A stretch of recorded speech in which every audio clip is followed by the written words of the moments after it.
All right. Back again. What's going on?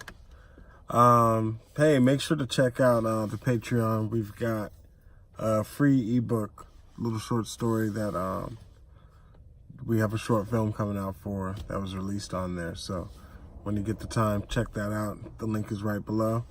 But we got a couple questions today. First one, starting out, I'm trying to save money. And should I just be a one-man band for everything? Or should I save money and try to outsource what I can? Okay, so, from my opinion, and this is what I've always repeat, try to not invest too much to start out. And of course that means outsourcing your money. That's one aspect of it. But for this isn't really so much about the money. It's more about the experience and knowing how you want your things done. So starting out, you should want to be the one-man band so that you can see from start to end how everything goes. You can follow the money. You can, learn to where you can appreciate the professionals type of feedback that you'll get when you do start hiring professionals. So they're going to be able to work with you better because you're going to already know what you want, how you want it, what's your market, and what you've been doing, so that can give them something to improve upon. So for short tasks like photography, or maybe your first music video or something like that, if it's under $300, $400 and it helps you out, I would say do that.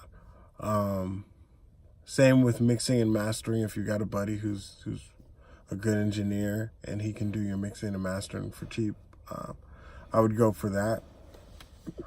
But I would definitely say, for the most part, don't think about hiring songwriters or a bunch of actors or models or a publicist, or getting a really expensive graphic designer for your album cover, or music video director, because then you're going to specialize. But when you do the one-man band thing, you might find that one of these expensive positions, you might just be naturally inclined to specialize. And so as you do get more experience being a one-man band, you'll start to get a specialization, like, hey, I'm good at that. And, I like doing this. But you know what? Putting parties together, releases, I can give up some space on that. I've done about 5 of them, but I like when other people do it, and I can focus more of my attention on what I'm bringing to that event rather than running the event. So that just comes with time and experience. But definitely early on, you want to be able to just utilize if you have Photoshop or you have a little bit of experience, try doing your own book cover. If you used to be a photographer and now you're trying to be an actor, take your own headshots, of course, right? So those are going to be easy ways to be one-man band. But you get to learn too. You're going to probably be at least putting together your own website. You can do something simple like Squarespace or Wix, or WordPress, and get your feet wet in that. So in the beginning, and especially in 2019, you're going to there's so many tools to do things on your own now. Running Facebook ads, you could do your own marketing.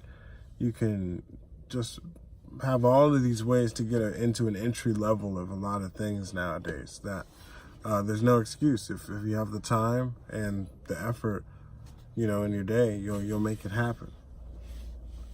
All right, so question 2 is about using crowdsourcing for new authors. So this person pretty much posted, he released a book, and then, the book didn't do too well. They're really trying to work at marketing, and they want to get crowdfund to get funding for marketing. And, this kind of goes into my first thing about being a one-man band, where it's like, okay, if you haven't figured out how to market a book first, what makes you think that you're going to figure out how to market a crowdfund campaign to market a book? You know, people, it's pretty much you're like begging for money, but crowdfunding campaigns work for people that have established fan bases already. And I'm saying this from experience. And, you know, I've gotten a little bit of money and I had a bit of a fan base, but I'm talking about super established. So like you're on the road. You have like about 100 people in each city that really are really about your thing, and you can kind of maximize a couple events a year. Maybe like you're on the road a little bit too, you know? So that's what I mean by established. Having 1,000 followers and maybe 100 good supporters, that's good. But, you know, if I'm talking about 100 per city and maybe you're hitting 3 cities per state, you know, that's about 300 people,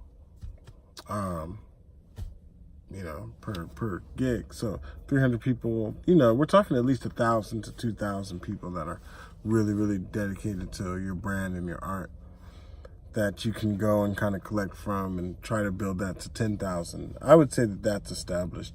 And then at that point, you can do maybe a small crowdfunding, you know, idea. But anything that's, if you're just starting out, you're pretty much just going to be asking your parents and relatives and your friends to support your dream. That it's going to give you some pressure and a deadline that may or may not work out and even be what you want to do. So it kind of comes down to the fundamentals. Kickstarting for your first project, not a good look, I feel. Definitely wait until you get an established fan base. Now, the original thing is, how do I market my book? Well, that's going to be what you should spend more time focusing on than getting a Kickstarter. Because to get a Kickstarter to get money to pay for marketing, well, how do you even want to pay for marketing? You know, you should put maybe like 10% or 1% into a bunch of different ways to market and see what gives you good returns, you know? And then from there, learn, you know, if you make money by going to, not money, but if it's a good idea for you to go to an open mic and you meet 5 people that care about your brand and what you were reading or your stories, and that cost you X amount of gas, and you see that if you do that, you know, 3 times a month in different cities, you start to get maybe like 5 people a month that care to follow up, you know, in real life. That's a marketing system. You don't need to do a Kickstarter to do that, you know, and that can already get you started.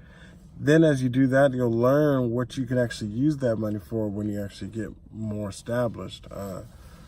But yeah, Kickstarters take marketing too. It's not just a free money campaign, you know? So if you're not getting visibility on your book, you're not going to get visibility on your Kickstarter campaign either. It's all about coming up with a consistent way to be visible and marketable on the web. And whether that's writing blog posts or reviews or participating in forums, you have to spend a certain amount of hours a day into pushing out that brand. And that comes before the money to help do that, because all the money is going to do is just exaggerate already where you're at. So yeah, definitely just get out there. Just keep, I know this is like a timeless quote for authors, but always the best marketing for your next book for your last book is your next book.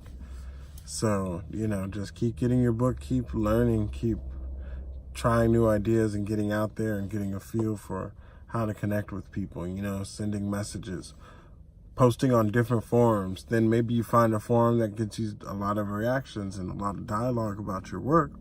Well, you should go back to that forum again, you know, and just seeing where you get some returns at, you know.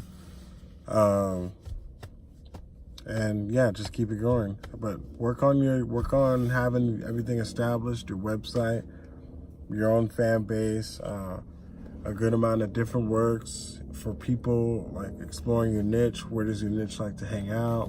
What do they like to do? And just getting in touch with people like that, you know, first is going to be a great first step. Anyway, email us any questions, 24creative@gmail.com. It's in the description. Like I said, we've got a short story release that's up on Patreon for free right now. You can go there and check it out and download it. So yeah, stay tuned and like us on Facebook, follow us on IG. Peace.